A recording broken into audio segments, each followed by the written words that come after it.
Hey guys, तो fantastic four first steps का नया ट्रेलर रिलीज हो चुका है और ये बहुत ही अमेजिंग है। ना सिर्फ हमें फैंटास्टिक फोर के अल्टरनेट अर्थ की नई ग्लिम्स देखने मिलती है, लेकिन साथ ही साथ इस ट्रेलर में हमें सिल्वर सर्फर शाला बाल का ऑफिशियल लुक देखने मिलता है, जो कि काफी कॉमिक बुक एक्यूरेट है। और भी कई सारी इंटरेस्टिंग डिटेल्स इस ट्रेलर में दिखाई गई है, जिनकी बात मैं आगे इस वीडियो में करूंगा। तो ट्रेलर की शुरुआत होती है एक talk show Ted Gilbert show से, जहां उस शो के होस्ट फैंटास्टिक फोर को एज ए सेलिब्रिटी इंट्रोड्यूस कर रहा है और इस पर्टिकुलर इंट्रोडक्शन में वो फैंटास्टिक फोर के ओरिजिन की भी बात करता है। फैंटास्टिक फोर ने जब अपना पहला स्पेस मिशन किया था, तो उस स्पेस मिशन के दौरान ये सभी मेंबर्स कॉस्मिक रेडिएशन की चपेट में आ गए थे, जिसके बाद इन सभी कैरेक्टर्स की लाइफ हमेशा के लिए चेंज हो गई। रीड रिचर्ड्स अपनी बॉडी को स्ट्रेच कर पा रहा था, सू स्टॉर्म के पास फोर्स फील्ड और इनविजिबिलिटी के पावर्स आ चुके थे, जॉनी एक ह्यूमन टॉर्च बन चुका था और बेन ग्रिम लिटरली एक चलता फिरता पत्थर बन गया था। ये टॉक शो डेफिनेटली मूवी के बिगिनिंग में होगा, जो कि हम एज एन ऑडियंस को इनिशियल कुछ मिनट्स में फैंटास्टिक फोर और उनकी दुनिया के बारे में एजुकेट करेगा। इसके साथ साथ हम 1960s की दुनिया को भी देखते हैं, स्पेशली अगर हम कार्स के मॉडल्स को देखें या फिर उस जमाने में रह रहे लोगों के कपड़ों को देखें। इवन टीवी सेट्स के मॉडल्स भी यहाँ पुराने जमाने के हैं। ये पूरी सेटिंग एक अल्टरनेट अर्थ पर बेस्ड है, जो कि 1960s में सेट है, लेकिन साथ ही साथ मॉडर्न भी है। मार्वल ने ये ऑलरेडी कंफर्म कर दिया है कि ये एक ऐसा यूनिवर्स है जिसने कभी डार्क एजेस को नहीं देखा, अनलाइक 616 यूनिवर्स, जिसके चलते ये यूनिवर्स काफी जल्दी एडवांस हो गया। इसके बाद हम मल्टीपल लोगों से फैंटास्टिक फोर को थैंक यू बोलते हुए सुनते हैं, कंसिडरिंग इस ग्रुप ने कई लोगों को बचाया पास्ट में। यानी कि ये टीम कोई नई टीम नहीं है, ये काफी वक्त से सुपर हीरो एक्टिविटीज करती आ रही है और ये काफी सीजन टीम है। इनफैक्ट ये सभी इतने बड़े सेलिब्रिटीज है इस दुनिया में कि अगले ही शॉट में हम जॉनी स्टॉर्म के हाथ में एक सीरियल बॉक्स देखते हैं, जिसमें उसकी ही फोटो छपी है। ये असल में एक ईस्टर एग है। ये फोटो जॉनी स्टॉर्म एक ह्यूमन टच का पिन अप आर्ट पेज है, जो कि 1967 में रिलीज हुआ था।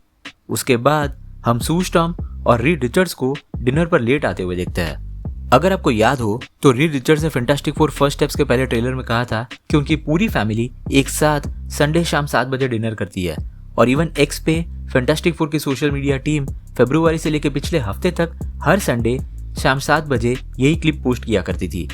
बस इसी हफ्ते उन्होंने इस नई क्लिप को पोस्ट किया जहां रीड और सू डिनर के लिए लेट हो जाते हैं, और उसकी वजह भी उसी मोमेंट में रिवील हो जाती है।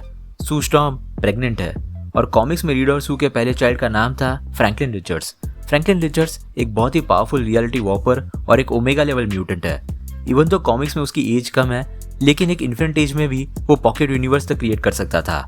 इनफैक्ट फ्रैंकलिन रिचर्ड्स की वजह से ही रीड रिचर्ड्स सीक्रेट वॉर्स के बाद एक नया मल्टीवर्स शुरू कर पाया था। यानी कि ये मूवी एक तरह से ऑलरेडी एवेंजर्स सीक्रेट वॉर्स को सेटअप कर रही है। इस सू स्टॉर्म की न्यूज के बाद हम आसमान में एक तरह का फायर स्टॉर्म देखते हैं, जिसके बाद हम सिल्वर सर्फर को अर्थ पर आते हुए देखते हैं। ये एक बहुत ही इंपॉर्टेंट इवेंट है, क्योंकि मार्वल इस इवेंट के दौरान एक मेजर लेकिन एक बहुत ही फेमिलियर मार्वल कैरेक्टर को रिवील कर सकता है इस मूवी में। जब कॉमिक्स में इस तरह का फायर स्टॉर्म फैंटास्टिक फोर ने देखा था, तो उन्हें इनिशियली समझ में नहीं आया कि ये कौन सा फिनोमिनन है और इस फिनोमिनन के पीछे कौन है।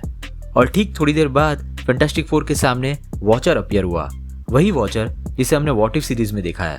वॉचर ने फैंटास्टिक फोर को बताया कि आसमान में जो भी फ्लेम्स और कुछ स्पेस डेब्री अर्थ पर लोगों को दिख रही थी, वो उसी ने क्रिएट की थी। ये उसने इसलिए किया था सो दैट सिल्वर सर्फर अर्थ को ना ढूंढ पाए, और हम सब जानते हैं कि सिल्वर सर्फर गैलेक्टस के लिए काम करता है, जो कि प्लैनेट्स को कंज्यूम करने वाला एक बड़ा सा एंटिटी है। भले ही वॉचर ने अर्थ को सिल्वर सर्फर से बचाने की कोशिश की, लेकिन अल्टीमेटली सिल्वर सर्फर अर्थ पर आ ही जाता है और वो गैलेक्टस को अपना सिग्नल भेज देता है। हो सकता है कि ये फायर स्टॉर्म इस मूवी में भी वॉचर ने ही क्रिएट किया हो, और शायद हम वॉचर के लाइव एक्शन वर्जन को देखें, जो फैंटास्टिक फोर की टीम से इंटरेक्ट भी करेगा और उन्हें सिल्वर सर्फर और गैलेक्टस के बारे में आगाह भी करेगा। और जैसे कॉमिक्स में हुआ था, बिल्कुल वैसे यहाँ भी हम सिल्वर सर्फर को अर्थ पर आते हुए देखते हैं। क्योंकि ये एक अल्टरनेट अर्थ है, तो यहाँ पर सिल्वर सर्फर एक फीमेल है जिसका नाम शाला बाल है। शाला बाल प्लांट जेन ला से बिलोंग करती है और वो नॉरिन रेड की लवर है, जो कि कॉमिक्स में मेन 616 यूनिवर्स का सिल्वर सर्फर था। वो यहाँ फैंटास्टिक फोर से पूछती है कि क्या वो इस दुनिया के रखवाले है, इस पर सू स्टॉर्म हाँ बोलती है। सिल्वर सर्फर कहती है कि उनका प्लैनेट खत्म होने के लिए मार्क हो चुका है, और उसके बाद वो वहां से चली जाती है और जॉनी उसका पीछा करता है। अर्थ से बाहर निकलते ही ऑक्सीजन खत्म हो जाती है और जॉनी की फ्लेम्स भी गायब हो जाती है और जॉनी को खाली हाथ ही वापस लौटना पड़ता है। रीड बताता है कि उसने स्पेस की बाउंड्रीज को खींचने की कोशिश की और किसी ने उन्हें ढूंढ लिया।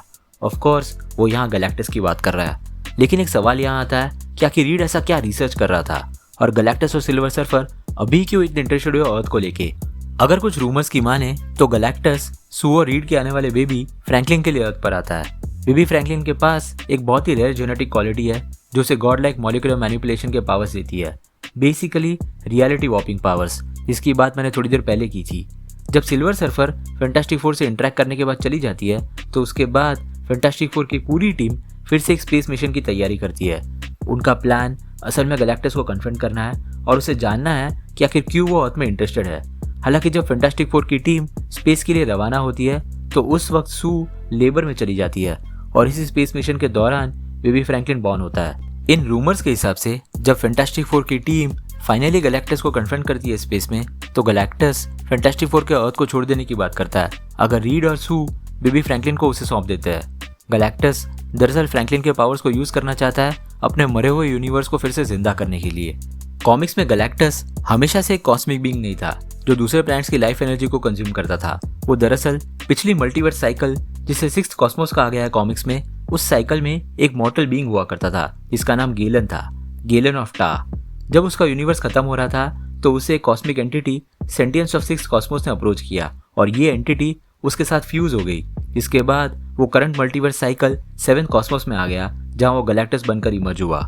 गैलेक्टस की हिस्ट्री के बारे में अगर आपको और डिटेल में जानना हो तो आप यहाँ ऊपर राइट साइड में आई बटन में क्लिक करके उस वीडियो को देख सकते हो।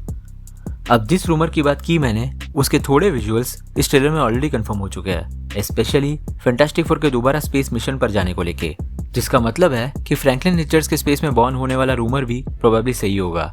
इस ट्रेलर में हम कई सारे सिटीजन्स को किसी अंडरग्राउंड बंकर में देखते हैं। ये सारे लोग ऑब्वियसली किसी बड़ी इवेंट के चलते अपनी जान बचाने के लिए अंडरग्राउंड आया है और हम इस ट्रेलर के फाइनल शॉट में गैलेक्टस के फुटस्टेप्स को देखते हैं न्यूयॉर्क में, जिसका मतलब है कि गैलेक्टस और फैंटास्टिक फोर के बीच जो बेबी फ्रैंकलिन को लेके बात हुई थी उसमें फैंटास्टिक फोर ने बेबी फ्रैंकलिन को गैलेक्टस को देने से मना कर दिया होगा।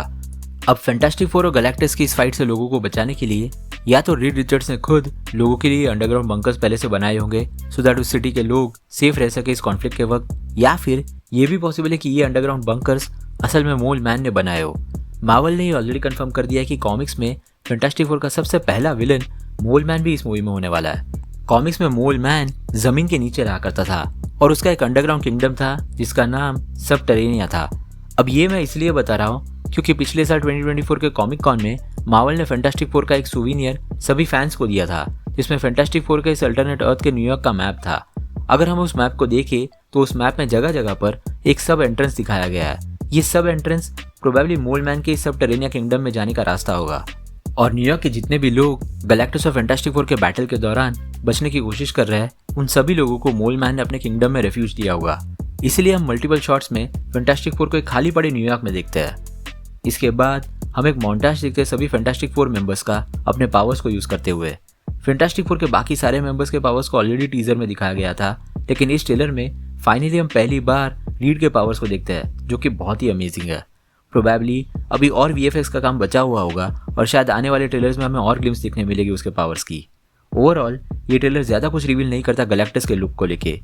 उसे फिलहाल एक शैडो, बैक शॉट या फिर उसके फुटस्टेप्स के थ्रू ही दिखाया गया है जो और ज़्यादा इंट्रीग क्रिएट करता है ऑडियंसेस में। होपफुली गैलेक्टस का फर्स्ट लुक हमें अब सीधा थिएटर्स में ही देखने मिलेगा, सो लेट्स सी। तो आपके क्या थॉट्स है फैंटास्टिक फोर फर्स्ट स्टेप्स के इस ट्रेलर को लेके, और आपके हिसाब से फैंटास्टिक फोर गैलेक्टस को कैसे हराएंगे? नीचे कमेंट सेक्शन में जरूर बताना। अगर आपको वीडियो पसंद आया हो तो उसे लाइक जरूर कर देना और अगर आप इस चैनल पर नए हो तो सब्सक्राइब करना मत भूलना। हम रेगुलरली ऐसे वीडियोस पब्लिश करते हैं। हमारे रिसेंट वीडियोस को देखने के लिए यहाँ पे क्लिक करें। Thank you so much for watching guys, stay safe.